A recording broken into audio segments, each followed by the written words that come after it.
When you look for a bank, choose a partner with local expertise and local decision-making. Veritex Community Bank offers solutions and a true business ally. We look forward to building your future. We're Veritex Community Bank, true to your business, true to Texas. What's going on, Magic family? Everybody in Houston, Dallas, and all over the world. Welcome to Veritex Community Bank as they present summer school sessions. And this week we are talking about the truth about home buying. I'm your host, KG Smooth, host of Magic After Dark, The Quiet Storm. And you might also know me from this little dating reality show on the Oprah Winfrey Network called Ready to Love. We are here today, ready to get you into a home. So before we get started, did you know that according to Yahoo Finance, that the average rates on a 30-year home loans dropped below 3% this last week, and a new 5-month low, according to a leading survey.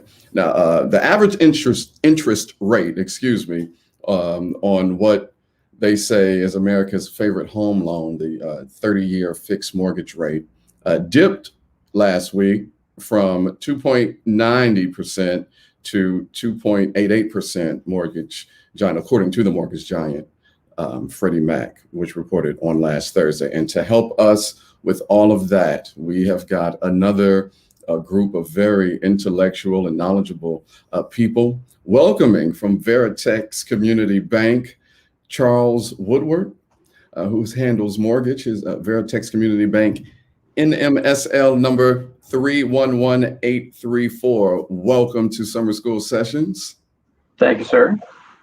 Also, we would like to bring on Jenny Guerrera, who handles, she is a realtor with the Horizon team. Welcome to Summer School. Thank you. Thank you. And last but certainly not least, she is the Community Involvement Coordinator for the City of Houston. Ladies and gentlemen, Latasha Smith. Welcome. Hello, everyone. How's everybody doing on this Thursday? It's the prequel to the weekend. It is. And now is the time to buy a home? I'm just throwing that out there just to start. This is just me, Well, as Jenny and I would tell everybody, it's always a good time to buy a home. So you want to take advantage of that market. And speaking of interest rate wise, yes, the market is held tight. The bonds are low. It's a perfect time to take advantage of the 30, 15, and 20-year fixed rates right now. Yeah, I've jumped the gun a little bit, but I know I introduced you all, but can you all tell the people what it is that you do exactly with your respective companies? Sure. You want to start with Latasha? Sure, yeah, we'll start with Latasha with the City of Houston. All right, then. Well, I am Latasha Smith. I am the Community Involvement Coordinator for the City of Houston Housing and Community Development. What do I do? You asked the question about, should you purchase a home right now? What I will say is that right now we have programs that will assist you in making that dream come true. What I do is go out all around the city of Houston and I tell them about the different programs that the city has. And right now we have some very good programs that will be very beneficial to the Houstonians of the city of Houston. Indeed. Jenny. All right. So my name is Jenny Guerra. I am with the Horizon team. I'm a realtor and we service all of the Houston and surrounding areas. I specialize with first-time home buyers, sellers, and some commercial leasing. So yes, just to add on to what Latasha said, definitely a time to buy. I know that everyone is throwing that word, it's a seller's market. And yes, it is. But there's definitely still, it's still worth taking advantage of those low interest rates. There's still homes out there. Yes, process maybe taking a little longer than usual because there is a shortage on inventory, but definitely worth it. If you have the right team, the right people on your side, you can definitely achieve that. Indeed. And Charles. Yes, thank you. I am a mortgage loan originator with Veritex Community Bank. What we do is we specialize in assisting our clients with securing financing for homes, for either a purchase, refinance, or buying that first home, buying that second home, or that investment property. Nice. Well, thank you all for being here to share your scholarship with the people of Houston and Dallas. And so once again, welcome to Summer Sessions presented by Veritex Community Bank. Now let's get into this. I asked if now is the time. All of you all said yes. What are some of the biggest misconceptions when it comes to becoming a first-time home buyer? You know, a lot of people think like, you know, my credit has to be a certain score, or I have to, you know, my rent history has to be exceptional. What are some of the misconceptions when trying to buy a home for the first time? So one for me, I get this all the time. People always come to me and then they're, posing a question like, man, I am wanting to buy, but I don't even know where to start. My savings are not where they need to be. I don't have 20%. That's what I always hear. And what people don't realize is that there are so many loan programs where you don't have to put 20% down. They're as low as, and Charles, you will go over this, I'm sure, but you can buy a home with putting as low as 3% down or 3.5% down. So that's something that a lot of, potential buyers don't know. And also like programs like the programs that we're going to get ready to talk to that can assist with that portion of the expense when buying a home. So that's one that I always get. People are just always so hesitant to even begin or even get with a realtor because they just feel like they don't have the savings at that time. Nice. Okay. I would say one of the issues that a lot of our clients that we see is that my credit is not good enough. Mm-hmm. And with our program, we try to do programs that will help them in that area. We have workshops that deals with credit. So there's not a reason why you can't do it. It's just that you have to put in the work. And sometimes it is a process. A lot of people don't want to go through the process. So getting your credit right, budgeting, all these things come into play when you're getting ready to purchase a home. You just have to stop all that shopping that we typically do. So I would say credit is a big issue. It's something to talk about, and it deters a lot of people from getting a home. Indeed. Charles, in the past year, we've seen the interest rates drop and housing inventory drop as well. What's going on here? Well, so, in the past year, last year, all the rates are tied to the 10-year bond. And last year, that 10-year bond dipped below 1% for the first time in decades. And that's just dropped the fixed interest rates forever.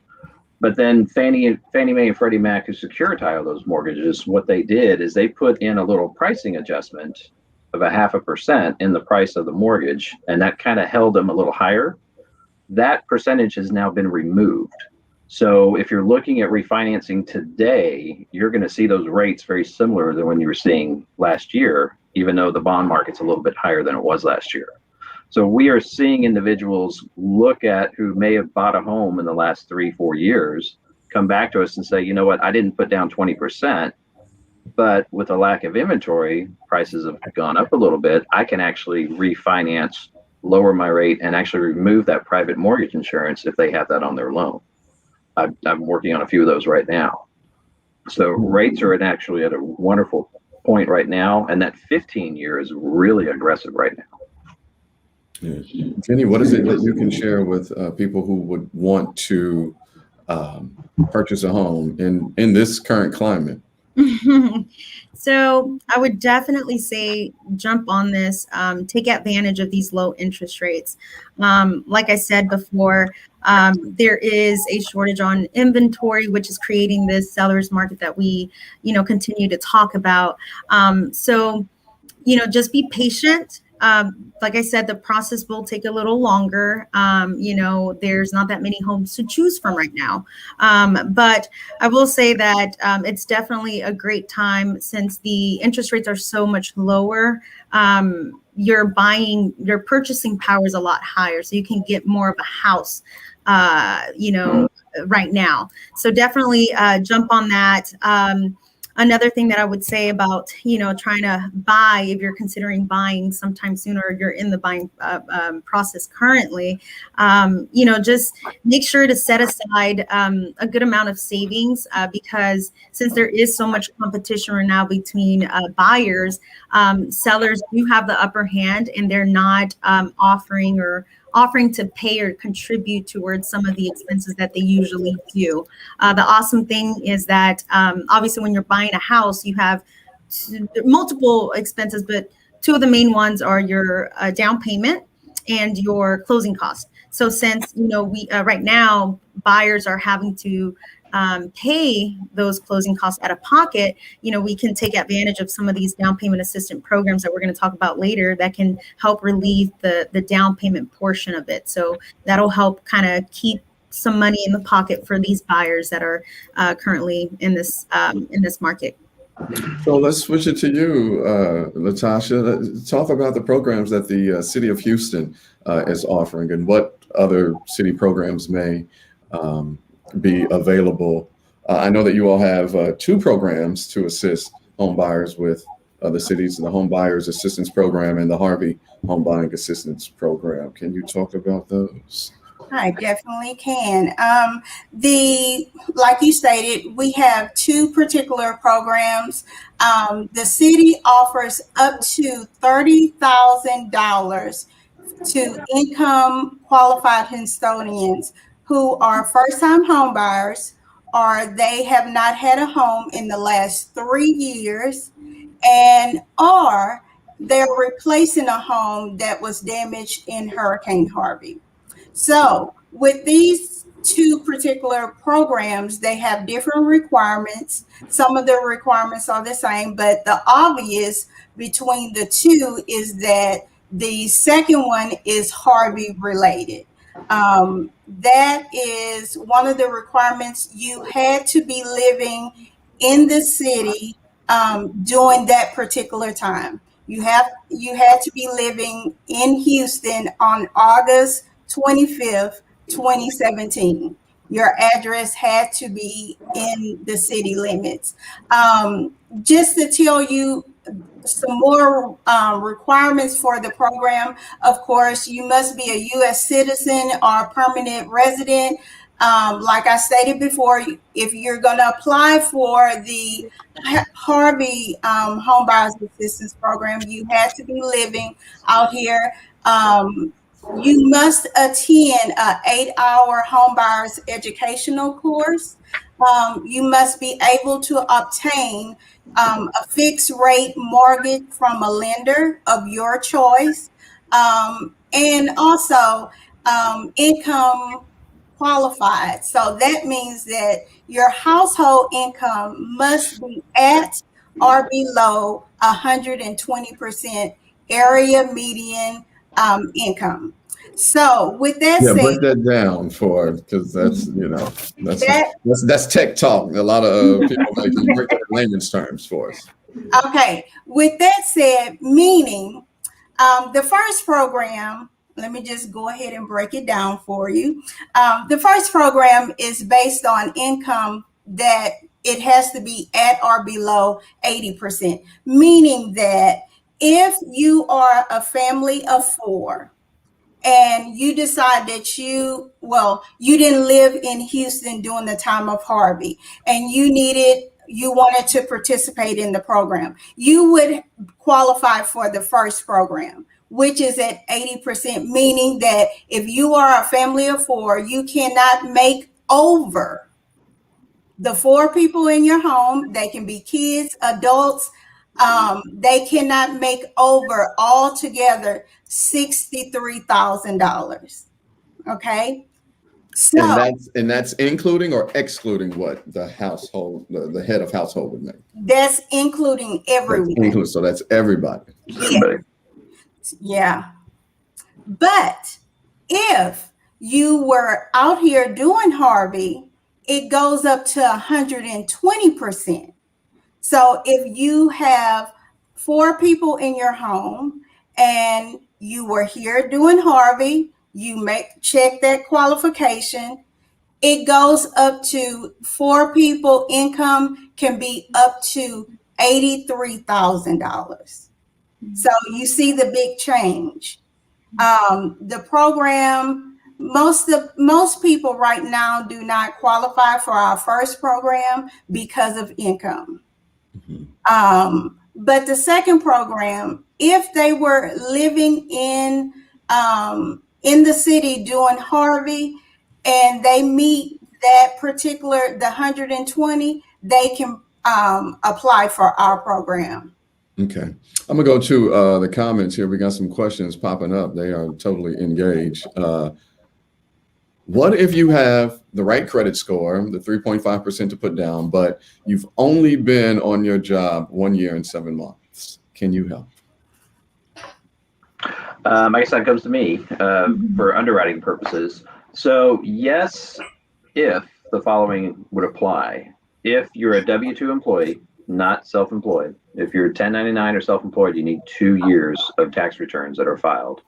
But if you're a W-2 employee and you have over a year of W-2 income, you can use that income to qualify. If you, before then, were in school, you can use that education, the time you spent in college, as a history of not employment, but as a work history, basically, or school history to help as well. But as long as you're W-2, yes, you can use that less than 2 years employment. Okay. Another question from the audience. What is the lowest credit score a person could have to begin looking into buying? So there's 2 factors there. So you have conventional loans and you have FHA loans. So conventional is Fannie Mae and Freddie Mac. So you want to be around a 640 in order to take advantage of those programs. FHA is Ginnie Mae, and FHA will allow you to go below that. FHA will finance up to 96.5%, and you can get down to about a 580 credit score on an FHA loan. Wait a minute, who is Ginnie Mae? Ginnie Mae securitizes FHA loans. So you got Fannie, Freddie, and Ginnie. Fannie, Freddie, and Ginnie. And Ginnie. Yep. And we've never seen these individuals, and then we keep paying them all of this money. Show your face.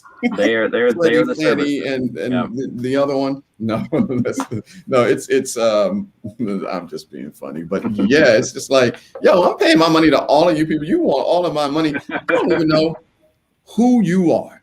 Yeah. You know, here's another question. Is it better to have your home built versus buying? That's a great question. I guess that question is for me. Yeah.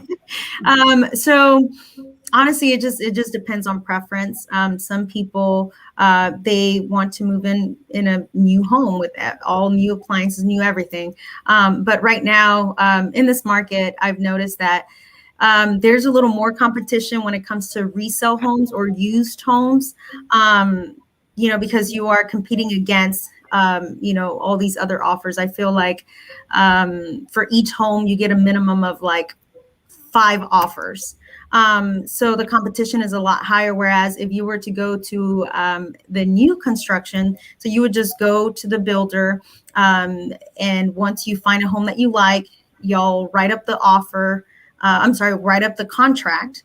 And that home is yours until the build is complete. And there's no, having to compete with other buyers or whatnot. It's a lot more straightforward right now.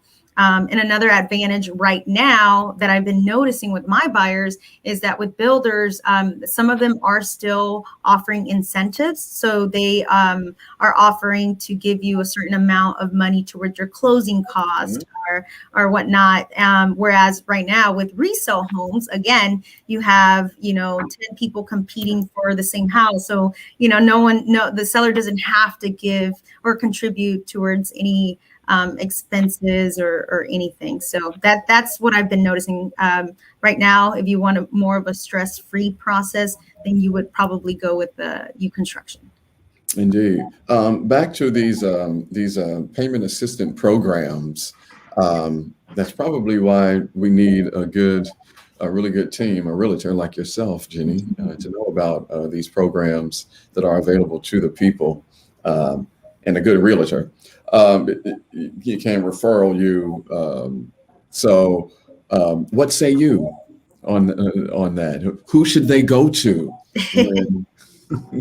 Definitely do your research. Yeah, do your research. Make sure that you can connect and you feel comfortable with this realtor, because this is who you're going to be dealing with for the next month, 2 months, however long that process will take. But one thing, benefits of working with a good realtor is that they can recommend professionals to you. One of the most important people in this process is a lender. So usually they have a pretty big pipeline. They've worked with multiple lenders, so they can recommend a good lender to you. Others that might need help with bringing up their credit score before starting the process, they also have connections there that they can recommend. Another benefit is that they help narrow down your search. I know sometimes we don't know where we want to live in Houston. Houston is humongous, so they can kind of make some recommendations there. Most important thing, they help you draft your offer. There's lots of components. It's not just a sales price. There's a lot of bits and pieces that go into a contract. So a good realtor will work hand in hand with their lender, and then they both will come together and write up an aggressive offer that will stand out with the other competitions, the other buyers. They can also help negotiate inspection reports. So you should always, even when it is a new construction home, always, I always recommend all of my buyers to get your inspection done, so they can help review that report, and they can help negotiate repairs and even recommend contractors that can assist with those repairs. And then lastly, they just help navigate the whole process. So once you do find a home that you like and you get your offer accepted, that process can take anywhere from 30-45 days. So they're kind of like your main point of contact that would help you navigate through it all. If you have questions, they're your go-to person. So when you do choose a realtor, make sure that it's one that's pretty knowledgeable and that you feel comfortable with. And probably from the Horizon team as well. Right here. So early when we first began talking about the truth about home buying, we talked about how mortgage rates are well below the 3%, which means that the demand for refinancing is on the rise. So mortgage applications had experienced a increase of 16% last week. And so these refinancing applications increased by 20% last week. So aided by the 23% increase in the conventional refinance applications. So Charles, when it comes to refinancing, what say you? And since these interest rates are, so low, like what's the free game one should be up on? Well, there's a lot of different thoughts. My parents are always like, you have to save 1% on your interest rate in order for it to make sense. And that it works for some people, works for others. But honestly, the big factor for everybody is, can I take advantage of the market where I'm seeing values rise and my loan to value, my loan amount approved and my appraised value is going to improve to where, with the rates being as low as they are, with that 15 in the twos, the 20 in the twos, the 30 in the high twos, can I maybe shorten my term? Can I go from a 30 to a 20 and knock off 10 years off the life of my loan, or even down to a 15? Do I want to get that aggressive, or do I want to free up cash flow to where I can maybe pay off some other debt and attack that so I can become more debt free for the future if I want to do that? So we're seeing a lot of people refinance who sat on the fence last year, and they did so because maybe they were affected with COVID, where employment was held and they weren't able to refinance and take advantage of that market. Now they're working again and they're able to jump in and get a better interest rate on their home. Okay. When it comes to property taxes, that is something that a homeowner should definitely keep in mind. What are some tips? Does it apply differently? Like if you own the land, I mean, clearly you don't have to pay property taxes if it's built on, but if you buy a home and you have to pay these property taxes, what if the person has, some left behind, when they move in? Like, how should one navigate with buying a home for the first time and then, navigating through and dealing with the property taxes, because one may not be, very well versed on that? So that can be touched by both Jenny and I. I'll start with the fact that, so when you own a home, you get what's called a homestead exemption on your school taxes. Saves you about 20%. With school taxes are the highest amount of property taxes you're going to pay on your mortgage. Now, if you buy a home and you finance more than 80%, if you put down 15, 10, 5, or 3% on the mortgage, your payment is going to include what we call escrows. Escrows are taxes and insurance. So your total payment is going to include that number. Now, the only downside is in the state of Texas, our taxes are done in the arrears. So we get the bill in October for 2021, it's paid in December. Well, me being the loan servicer on it, I'm basing your property taxes on previous year's taxes. So I may have a shortage there where I may have to come back to you the following year and say, you know what, your taxes went up $500. We had to pay the difference, so we need to adjust your payment accordingly. That's kind of the downside. But the biggest thing is the homestead. You want to take advantage of that. As long as you're the homeowner as of January 1st, you can apply for that homestead in your name. Now, when you buy a home, as Jenny will explain, if you buy a home from someone else, you inherit their homestead until that following January when you put it in your name, and it's free. There's a lot of scams out there where they'll tell you they'll pay, you're paying $50 and they'll file it for you. You're just losing money. So it's free. Your realtor will always send you a reminder in January. It says, hey, don't forget, file for your homestead. Yeah. And then Charles, homestead percentage, is it like 20%, right? The discount? Out to school, yeah. Okay. Yeah. So you get a 20% discount on your taxes. But again, like he said, you have to live in the property by January 1st of that year. And then you can apply. Charles, you mentioned escrow and briefly explain that. So for a first-time home buyer, what terminology should one get familiar with before buying a home, just to get a better, understanding? So the biggest term we always use is PITI. So that is principal, interest, taxes, and insurance. Escrow, principal and interest is your mortgage payment, and then your escrow is taxes and insurance. So that's taxes and homeowners insurance. And then if you financed more than 80% of the purchase price, you're going to have what's called private mortgage insurance. So if you put down 3, 5, 10, 15%, you're going to pay PMI, or private mortgage insurance. That's an additional insurance policy that they put on the mortgage because you financed a little bit more than that 80%, and that goes into your monthly number. Now on a conventional loan, that actually will expire once you reach that 80% of the original appraised value. On an FHA loan, it's there for life until you refinance out of that product. Okay. And you covered two. Do any of you ladies have another term that one should get familiar with? Just to add on to that, and I had this happen to one of my clients. So once you've reached the 20% equity in your home, you as the owner of the home, you have to reach out to your mortgage company and ask them to drop that PMI, because they're not just going to be like, hey, by the way, you already reached this, percentage. So, so just really important, just keep up with, how much you've paid. And as soon as you've paid 20% of it, make sure to call your mortgage company to have them drop that. Yeah, there's a little form in the closing package that shows projected when the PMI will be removed, but it's hard to find out of those 100 pages that you're going to have from that closing. So it's always good to call and say, I think I've reached it based on the comparables, and then they can have it removed. Sure. Let's go back to the audience. There are some questions that they have. If I make additional income and I currently have a home, conventional, can I do maybe a cash out refeed to buy a secondary primary residence? I don't know if I read that correctly. So what they're wanting to know is, can they access the equity in their home to use to buy another home, a second home, being a lake house or being at the beach or the mountains? Yes, you can perform an equity loan on your mortgage in the state of Texas. We cap you at 80%. It's a state law. You can only go up to 80% of the appraised value.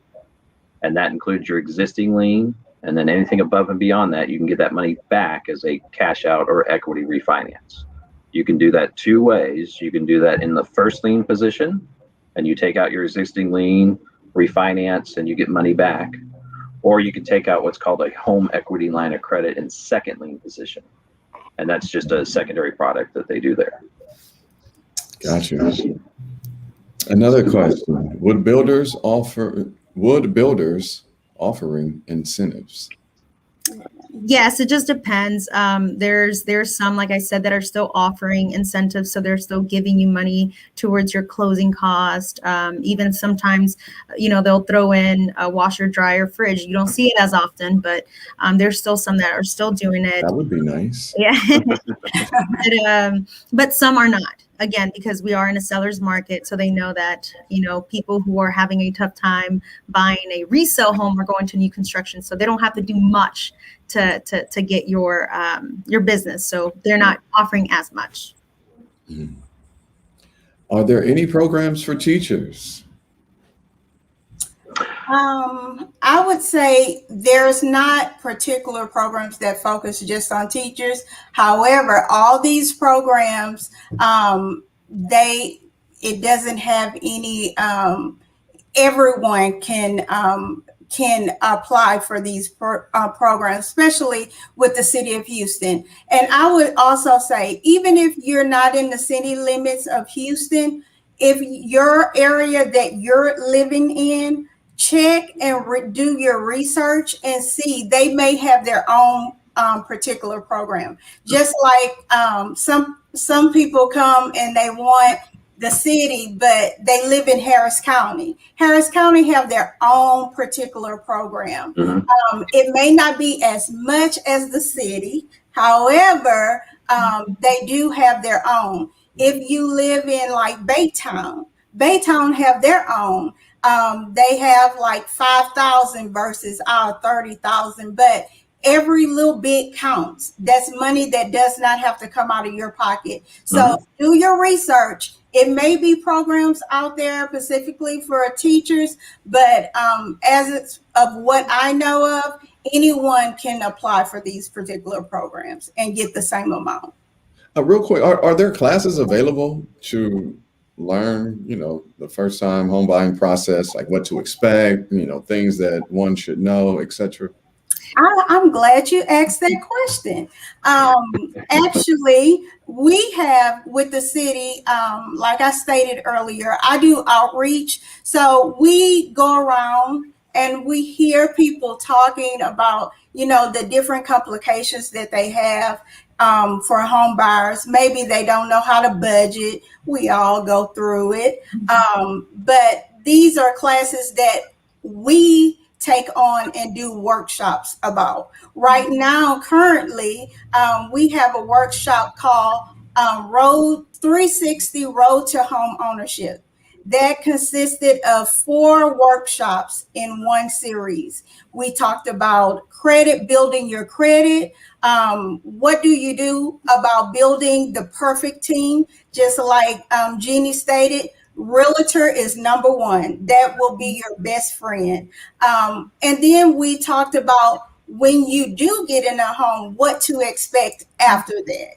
because you still have to maintain, you still have to budget. You can't go out and eat out every day because now you have a home, and it is in reality, purchasing a home is not just the mortgage. You have other things that you have to think about. And these are things that we talk about in our workshops. So you can go to our website at any time and you will see the different programs that we have and classes. That's dope. Thank you for that. More questions from the audience. How do folks that are self-employed provide income? Tax statements or bank statements or both? Okay. So self-employed loans we use 2 years of tax returns. We use that Schedule C income that they have, and we average that out. You can add back certain items that they write off annually and add that back to their income to help. And that would include like depreciation, business miles, stuff like that we can actually add back into it. You have to have that 2-year history of the self-employed income in order to do that. There are on the flip side, on a bank statement loan, that's what we call a non-QM loan. It's not really a securitized loan. It's a specialty type product. There are some shops out there who do bank statement or non-QM loans, but you're going to pay a higher rate because it's a higher level of risk on the project. That means that the borrower can't supply the tax returns or enough income documentation, so they show deposits as their income. Okay. Do you work with people wanting a house in Dallas? I guess that question's for me. I personally don't, but I do have referral partners that work in the Dallas area that I can refer you to. Great. Next question. Is it better to pay cash versus taking out loans? Well, if you have that much cash in the bank to pay cash for a house, good for you. Your that would be a financial advisor question. I would go to my financial advisor and say, hey, I've got this lump sum, and they're going to tell you, well, I can make you more than 3% in the market somewhere with that cash. So it might be better to take out a smaller mortgage and not use all that cash and maybe invest that and try and grow that cash. And just to add to that question, so what I've been noticing, the market is so competitive right now that even cash offers are literally giving list price. So they're offering what the sellers are asking for, because back then when you were paying cash, you could, lowball a little bit and maybe offer something like, I don't know, $30,000 less than the ask price. But right now I'm noticing that even cash offers have to pay the list price or even above. Yeah. So probably not worth it. You'd have to really consult with your realtor and try to get them to do some more digging and figure out if there's multiple offers on that specific house that you're interested in. Okay. Well, man, thank you all for this great information. Are there any final remarks that you want to leave for the audience where we can reach out for some of these resources that you mentioned today for summer school? I actually just want to say, so I get a lot of, first-time home buyers, that ask me like, well, how much do I need, all that. So one thing to keep in mind, it's really important to have, a savings, because there are some expenses that will come up throughout the process. Some of the expenses are out of, the buyer's expense, like inspections. That's obviously optional, and it's up to the buyer if they choose to get that or not. But that's not refundable. Other things like the appraisal, a survey, those things are required by the lender. And those things are part of your closing costs, but you have to pay it up front. And then at the very end, the day of closing, they will credit it what you've already paid towards the big balance. So just keep that in mind. There will be some expenses throughout the process. So indeed. And people can visit thehorizonteam.com for more info. And then, you all are a partner with Veritex Bank. Yes, and I will drop my email. So if you have any questions, call me, email me, text me. Indeed. Latasha, any final thoughts? I would say for the city of Houston, at this point right now, the funding is there. We have assisted this year alone almost 100 families in purchasing their first home. And I know 100, you think about 100 compared to everyone in Houston. That's why it's important for us to have platforms like this to go on to tell about what is out there. But if you want more information for about our different programs, you're more than welcome to visit our website at HoustonTX.gov/housing/ and you can learn about this particular program as well as the other different projects that we have going on around Houston. Indeed. And last but certainly not least, Mr. Charles Woodward. Yeah, I think, the biggest thing people need to know when purchasing a home, I mean, everybody's paying rent somewhere. You have a dollar amount that you're paying monthly. And when you go to get qualified with any lender, they're gonna put in all your gross income. They're gonna do everything and say, okay, you can get up to this number. Well, the biggest factor that I always go with my buyers is how much are you willing to spend monthly on a house payment? Because you're going to be making this payment for the next 30 years unless you move or do something else. You're also going to have additional bills that you don't have in an apartment. You've got to take care of the landscaping. You've got to buy those appliances because the houses don't come with that refrigerator.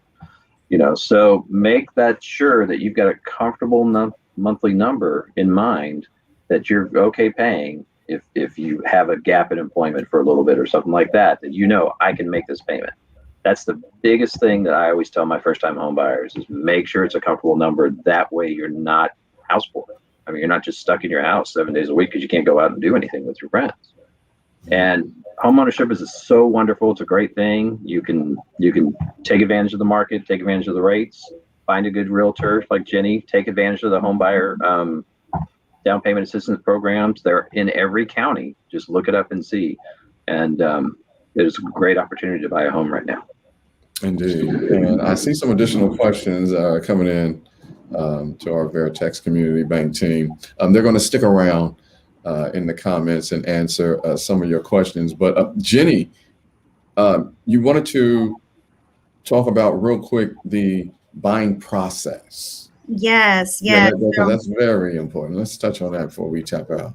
Yeah, so I won't go into too many details because it can be pretty long, but so just really quick. So again, going back to making sure that you get a knowledgeable realtor that knows the market, that is aware of the buying process is super important. So one of the first things that, if you are interested in buying a house, go to your realtor. They usually have, very great connections, and they'll connect you with whether it's a lender, if you're needing a lender, or whether it's a credit specialist, you need to work on that credit. So the first step is to get with that lender first. They will look at your finances, they'll look at your credit score and various other things, and they're going to determine how much of a loan you can get qualified for. So that'll give us our price range. Once they review all this information, they'll hand over what they call a pre-approval letter. And that's that letter that's going to state, John Doe can qualify for a loan up to $200,000. Once you have this letter, then you'll give that to your realtor, and then you'll go to step number 2, which is your buyer consultation. So this is where you'll sit down with your realtor.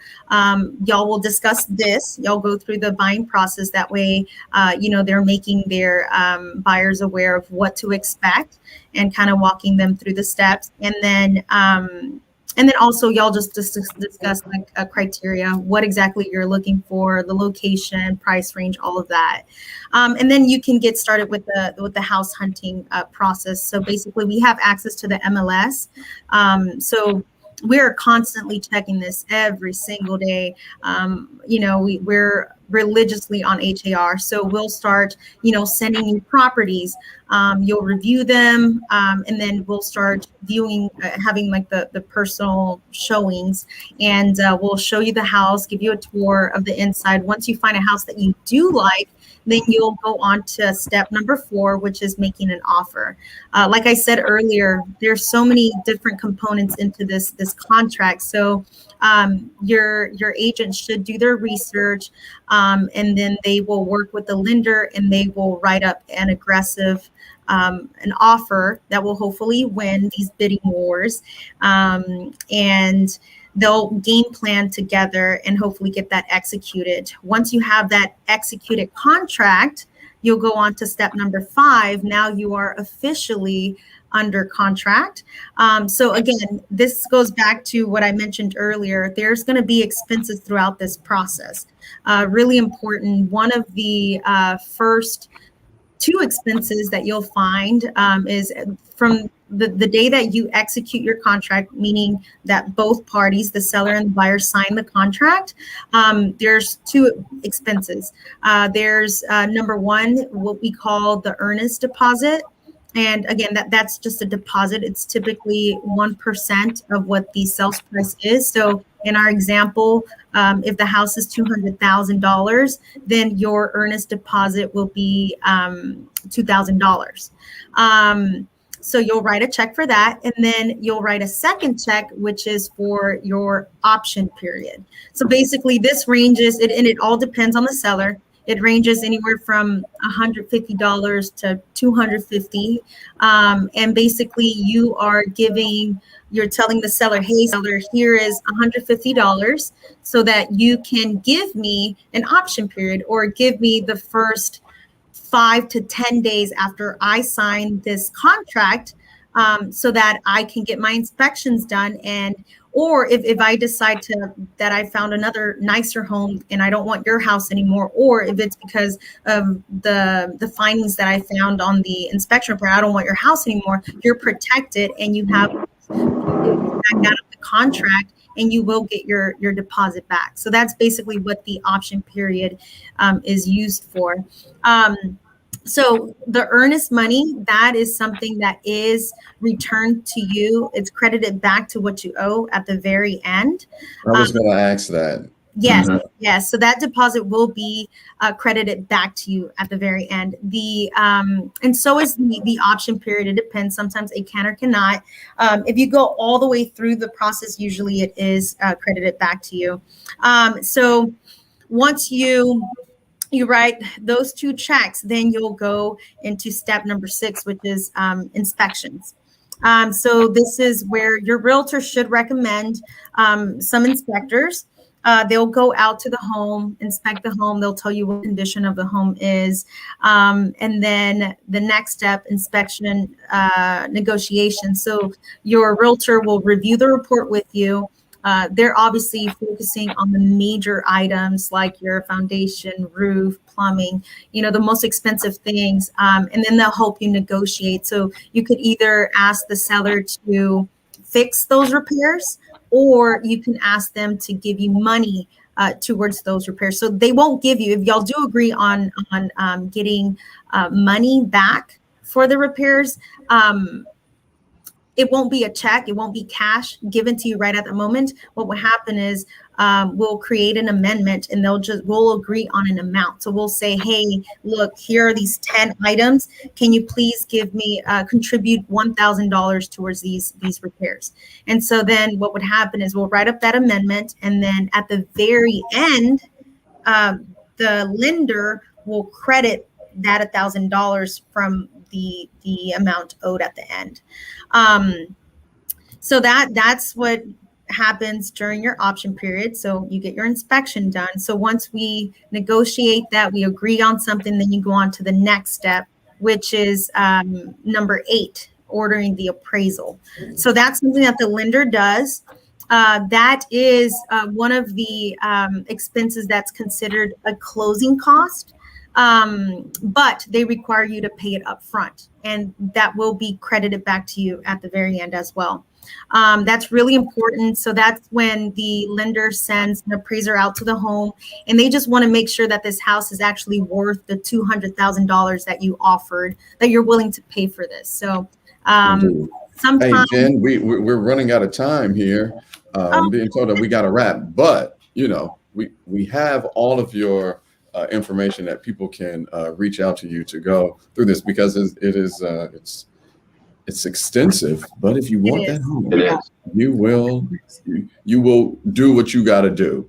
We want to thank our panelists for this Thursday's edition of Veritex Community Bank's Summer School Session. So thank you, Mr. Charles Woodward, Mortgage at Veritex Community Bank, NMSL 311834. Jenny Guerra, Realtor with the Horizon team, and Latasha Smith, Community Involvement Coordinator with the City of Houston. You guys were great. Thank you for sharing your scholarship and with our magic listeners in Dallas and in Houston. And thanks to Veritex Community Bank for putting on the summer school sessions. This is viable information. We will be back next Thursday, 6 p.m. right here on Facebook Live. Next week is about, don't get me the line, but keep it locked in at Magic 102. And we're going to let you know what next week is going to be. So thank you, panelists, and thank you to all of the viewers that are on. We will see you in class next week. Thank you. Thanks, KJ. Thank you. When you look for a bank, choose a partner with local expertise and local decision making. Veritex Community Bank offers solutions and a true business ally. We look forward to building your future. We're Veritex